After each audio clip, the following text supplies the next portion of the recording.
नमस्कार मित्रांनो, तर आज आपण शेपूची भाजी बनवतोय. शेपूची भाजी शरीरासाठी पण खूप चांगली असते. तर इथे मी निवडून घेतली आहे ती भाजी. आता छान धुवून घ्यायची आहे स्वच्छ. आता ती चिरून घ्यायची आहे. आता शेपू चिरून झाली की छान लसूण पण वाटून घ्यायचे आणि मिरच्या पण बारीक वाटून घ्यायच्यात. आता ही डाळ पण भिजत घालून घेतलेली मी 2-3 तास.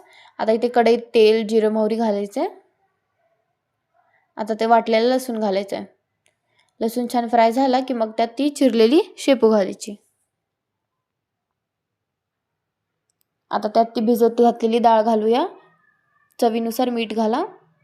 वाटलेली मिरची, हळद आणि शेंगदाण्याचं कूट घातलंय थोडं. आता हे छान सगळं परतून घ्यायचे. दुसरे कोणतेही मसाले घालायचे नाहीत, ज्याने शेपूची चव एकदम छान येणार. आता थोडंसं पाणी घालायचं आणि आपली डाळ शिजेपर्यंत शिजवून घ्यायचं. आता भाजी तयार आहे.